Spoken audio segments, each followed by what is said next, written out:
Good afternoon, Bob K from Biker Pros with Jack. Jack, you know, there's been a lot of bobbers around these days, and very classic look we have here, kind of a Bay Area bobber going on here. There's a lot more detail though, you know, this is not just your average. There's a lot of stuff kind of hidden in here in the works and nice brass stuff. Why don't you tell us a little bit about some of the extra details that might not jump right out at you? All the exposed wiring, I couldn't use black because that would, like you said, it would stick out.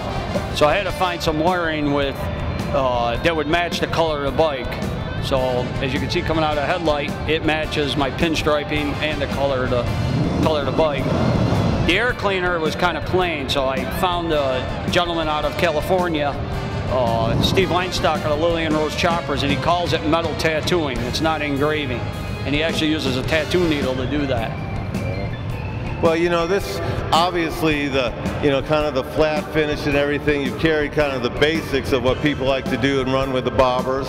But I know your attention to detail. I bet this bike's a pretty good handler too. So what were your considerations in terms of ride and safety?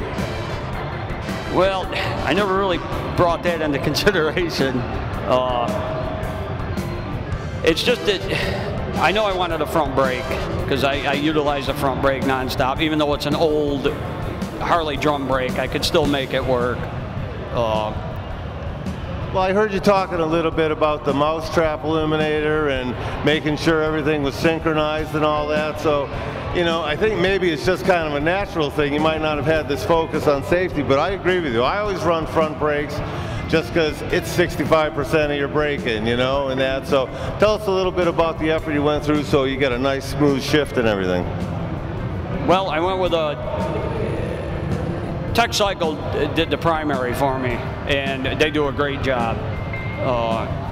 RevTech 4-speed, I mean, to me it's a great transmission.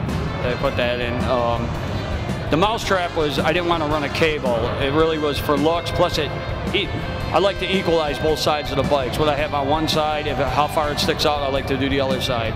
So the mousetrap offset the air cleaner for originality, I call it, when you stand behind the bike. And plus I have a solid rod now running back to my clutch arm instead of a cable. So there's a lot of shows and everything going on this weekend, and we had the World Championship here, and I know you entered into that, and we had probably the biggest showing of Americans here. So what was your experience with the World Championship and dealing with people and builders from all over the world?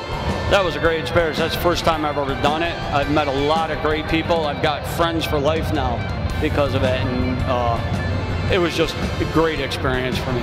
It was unbelievable. I'd have to agree with you. You know, I've done this a few years now, and those guys, I'll tell you, you run into them over in Europe, you ever get over there, they'll take care of you, they'll set you up. They're really just a great group of people.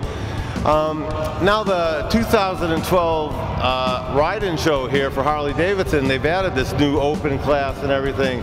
So what do you think about their thoughts of expanding out the traditional ride-in show and bringing in this pro class? I think the pro class is it's a great idea. You have to do something like that because, I mean, just a typical guy like me with a Harley motor who used everything aftermarket and hand-built, there really isn't a class for it. And for them to do something like that, to bring us guys in, is great. You know, everybody said there's a lot of great entries, a lot of great people. You know, I'm sure there's a million things that you could do this weekend, especially Friday getting to the end. Really want to thank you and appreciate you for supporting us and entering into the 2012 Harley Ride-In Show. Thanks again, Jack. It's really been fun this week. Thanks, Bob. I appreciate it.